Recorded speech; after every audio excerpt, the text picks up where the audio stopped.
ভালো হতো না?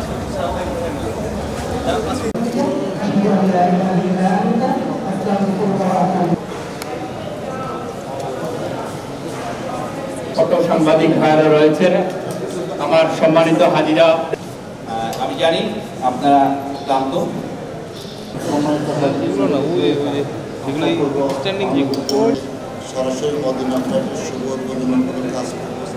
গত বছর হজের সময় আমি ছিলাম, আমি দেখেছি আমাদের এখান থেকে ৮,০০০। আসসালামু আলাইকুম ওয়া রাহমাতুল্লাহ ওয়া বারাকাতুহু।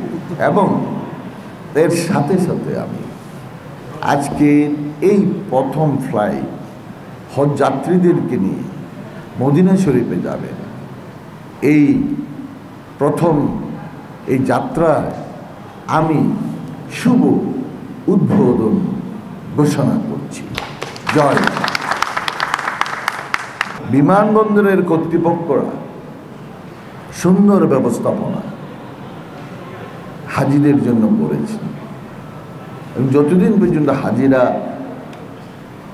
এখান থেকে ফ্লাই করবেন ততদিন পর্যন্ত ওনারা আপনাদেরকে নজরদারি রাখবেন, আপনাদের খেদমত করবেন।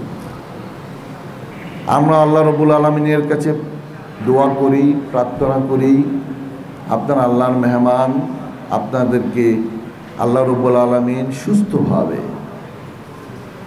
এবং ভালোভাবে যে হজ আপনাদের কপালে নসিব করেছে, যে জন্য আপনারা সুন্দরভাবে সমস্ত নিয়ম কানুন সমস্ত কিছু পালন করে আবার সুস্থভাবে দেশে ফিরতে পারেন, এটাই আল্লাহ রাব্বুল আলামিনের কাছে প্রার্থনা করছি। আপনারা সবাই ভালো থাকবেন, সুস্থ থাকবেন এবং দেশের জন্য দোয়া করবেন, আত্মীয় স্বজনের জন্য দোয়া করবেন, আপনাদের জন্য যারা এই সুবন্দোবস্ত করে দিয়েছেন তাদের জন্য দোয়া করবেন।